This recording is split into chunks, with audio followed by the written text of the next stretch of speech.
সকাল সকাল চলে আসলাম আরেকটি ব্লগ নিয়ে। সকালবেলায় বেলের শরবত, আমার বেলের শরবতটি খুব পছন্দ, সেজন্য সকালবেলায় বেলের শরবত খেতে চলে আসলাম। এই যে সবার জন্য বেলের শরবত বেশি করে করেছি সবার জন্য। কে কোথায় কীভাবে বানান একটু কমেন্টে জানাবেন।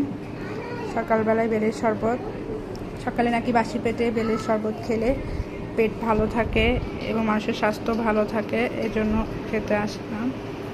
এবং আমার এই বেলটা খুবই পছন্দ, এটাকে শরবতের বেল বলে।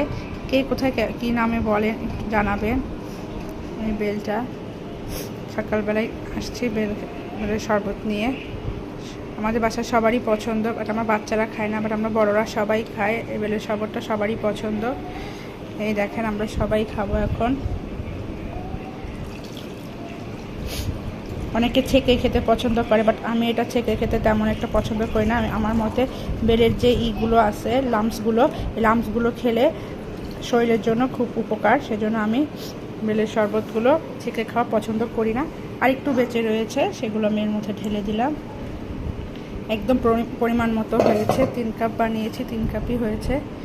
আমার এই বাটিটা স্টিলের, দিয়েছিলাম একটু ইন্ডাকশনে, তাই দাগ হয়ে গেছে, কেউ কিছু মনে করবেন না। এই যে 3 কাপ বেলের শরবত হয়েছে। এবার আমরা এখন খাওয়া শুরু করি। আপনারা কে কোথায় কীভাবে খান একটু কমেন্টে জানাবেন। আল্লাহ হাফেজ। আমার ভিডিওটি কেমন লাগছে জানাবেন।